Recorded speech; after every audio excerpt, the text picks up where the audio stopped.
Assalamualaikum warahmatullahi wabarakatuh. Kembali lagi dengan saya Medina Zulfa Atika.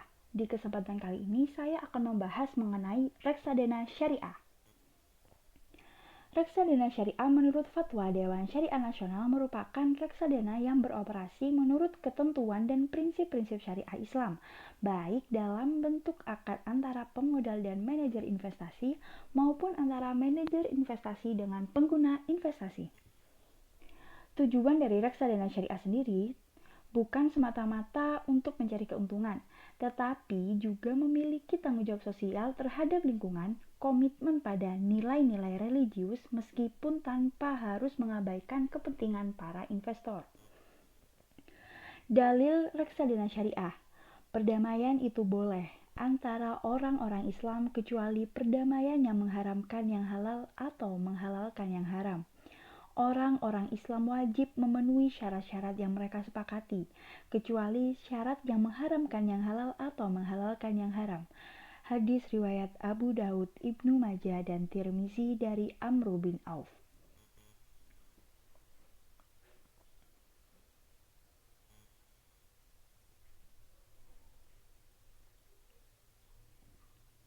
Kemudian, jenis reksadana syariah.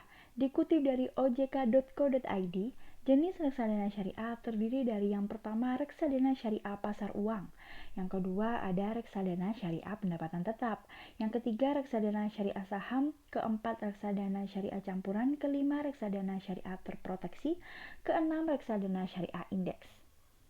Dan yang ketujuh, ada reksadana syariah berbentuk kontrak investasi kolektif atau KIK. Ke-8, reksadana syariah berbentuk KIK penyertaan terbatas. Yang ke-9, reksadana syariah berbasis efek syariah luar negeri. Yang terakhir, ada reksadana syariah berbasis sukuk. Selanjutnya, keuntungan dari reksadana syariah. Yang pertama, ada diversifikasi. Diversifikasi yang terwujud dalam bentuk portofolio akan menurunkan tingkat risiko yang diterima oleh investor. Yang kedua, ada kemudahan berinvestasi. Reksadana mempermudah investor untuk melakukan investasi di pasar modal. Ketiga, ada efisiensi biaya dan waktu. Nah, karena reksadana merupakan kumpulan dana dari banyak investor, maka biaya investasinya akan jauh lebih murah. Dan yang terakhir ada likuiditas. Pemodal dapat mencairkan kembali saham atau unit penyertaan setiap saat sesuai ketetapan yang dibuat masing-masing reksadana. Nah, kemudian adalah cara memilih produk reksadana syariah. Dikutip dari kontan.co.id menyatakan ada beberapa cara memilih produk reksadana syariah secara tepat. Antara lain yang pertama adalah mengenali produk-produk reksadana syariah. Nah, produk-produk bisa dipilih sesuai dengan kebutuhan dan kemampuan finansial.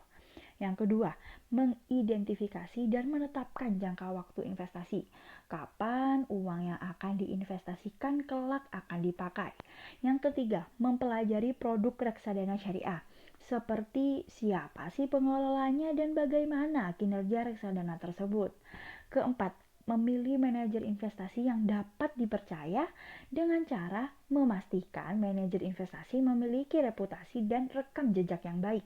Dan yang terakhir adalah memilih produk reksadana syariah harus sesuai profil resiko dan tujuan keuangan.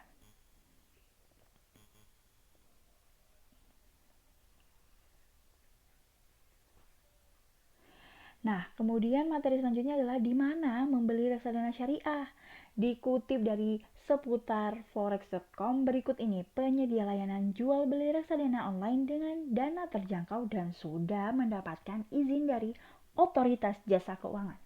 Ada 7. Yang pertama ada bareksa.com, kedua ada ipotfun, ketiga ada bukareksa, keempat Tokopedia, kelima pumsprofun, keenam ada tanam duit, yang terakhir ada Invisi. Nah, berikut adalah daftar pustaka yang saya kutip sebagai dasar referensi saya untuk membuat kajian kali ini. Nah, untuk lebih lengkapnya, saya cantumkan di kolom deskripsi ya.